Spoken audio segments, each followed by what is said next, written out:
नमस्कार, रघुकुल न्यूज में आपका स्वागत है। मैं हूं आपके साथ अंकिता। चलिए बढ़ते मुख्य खबर की ओर। भोपाल के बागसिमनिया थाना पुलिस ने बड़ी सफलता हासिल करते हुए 8 लाख की नकबजनी का खुलासा किया। 200 से अधिक सीसीटीवी कैमरों, तकनीकी सहायता और मुखबिर की मदद से पुलिस ने आरोपी दिलीप भूरिया, रवि मावी और एक विधि विरोधी बालक को गिरफ्तार किया। मुख्य आरोपी दिलीप भूरिया पहले भी कई चोरी के मामलों में शामिल रहा है और कमलानगर थाना क्षेत्र का निगरानी बदमाश है। आरोपियों के पास से चोरी का सोने का डायमंड हार, चैन और टॉप्स बरामद किए गए। साथ ही चोरी में इस्तेमाल की गई स्कूटी भी जब्त की गई।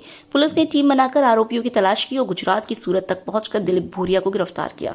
आरोपी दिन में सूने मकानों की रेकी कर चोरी के अंजाम देता था। इस मामले में और भी खुलासे होने की संभावना है।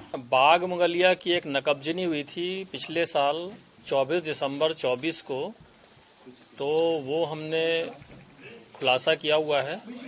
एक चोरी पकड़ी है जो अरविंद विहार में चोरी हुई थी, और चोरी में जितना माल उसने बताया था उतना माल हमने पूरा ये रिकवर किया है।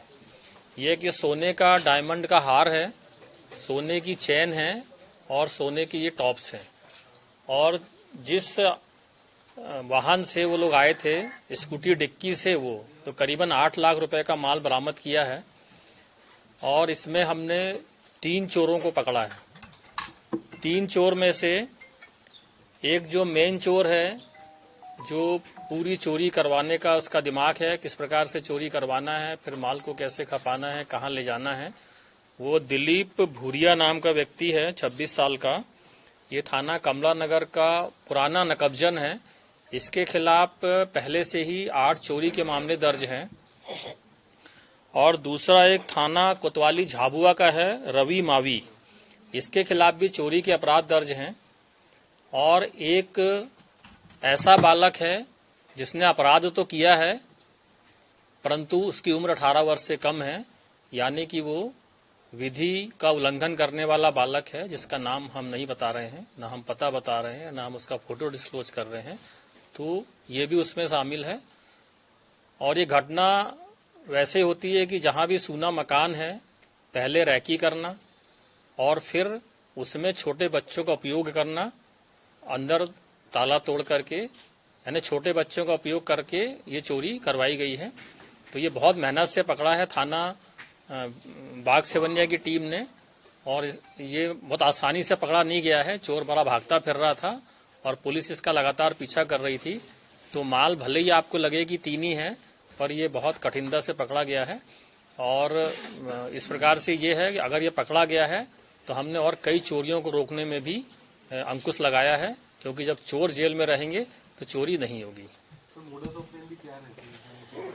जैसा बहुत सारे मामलों में रहता है कि जो इस प्रकार के नकबजन है वो कॉलोनी में घूमते रहते हैं और देखते हैं कहाँ पे अंधेरा है, कहाँ पे कोई उनका मकान मालिक नहीं है, कहाँ पर ताला लगा हुआ है।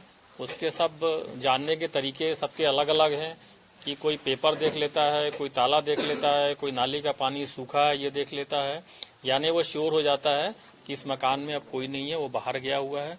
तो यहाँ भी जो फरियादी था, वो फरियादी बाहर गया हुआ था, ताला लगा हुआ था, तो ताला तोड़ करके और फिर चोरी की गई। बच्चे का इस्तेमाल करना आपने बताया, क्या कुछ ऐसे और भी मामले हैं इसके ऊपर के बच्चों का इस्तेमाल किया? ये बच्चों को प्रेशराइज करके करता है या बच्चों को उनके घर से लाके करता है, कुछ कैसे?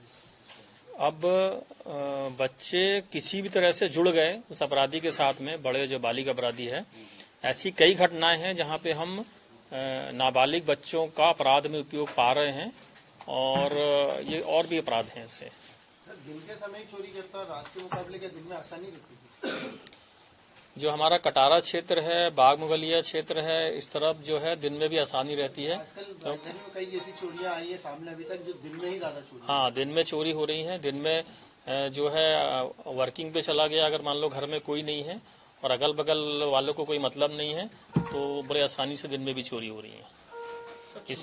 चोरी का लगातार आप बता रहे कि चोरी की है इन्होंने, पहले भी कई चोरी के मामले इस पे दर्ज है। हाँ। तो आखिर किस वजह से चोरी करता था? क्या कोई इनको शौक पूरे करने की वजह होती थी?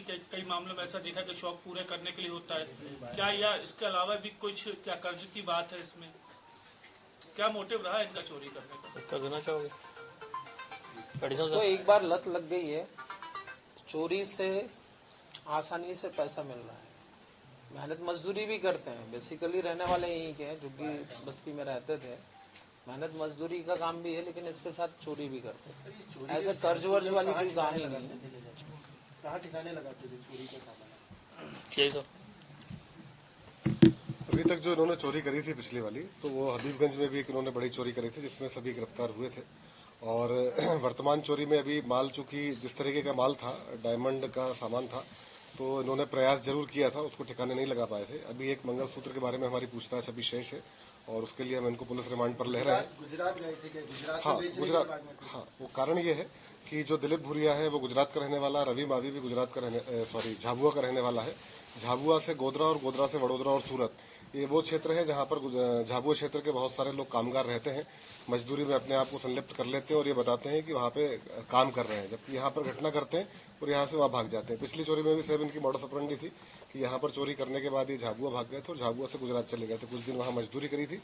अभी भी ठीक वही पैटर्न उन्होंने लिया था, यहाँ से करने के बाद झाबुआ होते हुए गुजरात चले गए थे और वहाँ पे मजदूरी के बहस में रह रहे थे, ताकि यहाँ भी बच सके और वहाँ भी किसी को शक ना हो। सर, अन्य किसी राज्य में चोरी के अब ये सारी चीजें पूछताछ पर खुलासा होंगी, जब आज हम उनका रिमांड लेंगे और 2 दिन हिकमत अमली से पूछताछ की जाएगी, तो उसमें हो सकता है अन्य भी तथ्यों का खुलासा हो।